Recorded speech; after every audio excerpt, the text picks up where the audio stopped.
ஒரு மனுஷன் உசுரோட இருக்கும்போது அவனை கண்டுக்கிறதே கிடையாது. கழுதையிலையும் கேவலமா நம்ம பார்ப்போம். அவன் செத்ததுக்கு அப்புறம் அவனுக்கு 1008 சடங்குகள் பண்ணணும்னு நம்ம நினைப்போம். அது எல்லாமே அவன் ஏத்துக்குவான்னு நினைக்கிறீங்களா? இந்த சடங்கை பண்றதுனால நம்மளுக்கு மன திருப்தி கிடைக்கும்னு நினைக்கிறீங்களா?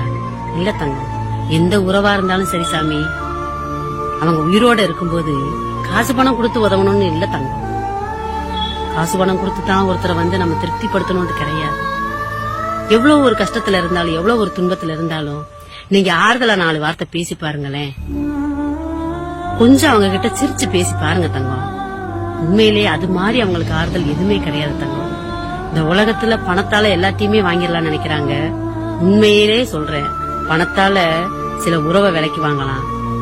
உறவுக்குள்ள இருக்கிற அந்த உரிமையை விலைக்கு வாங்க முடியாது தங்கம். இருக்கிறது கொஞ்ச காலம் சாமி. அன்பு, பாசம், புன்னகை இத பூரா பரிசா கொடுத்துட்டு போவோமே தங்கம். உறவுங்கிறது ஒரு புத்தகம் தங்கம். தவறுங்கிறது ஒரு பக்கம். ஒரு பக்கத்துக்காண்டி ஒரு புத்தகத்தை வீணாக்கிறாங்க சாமி.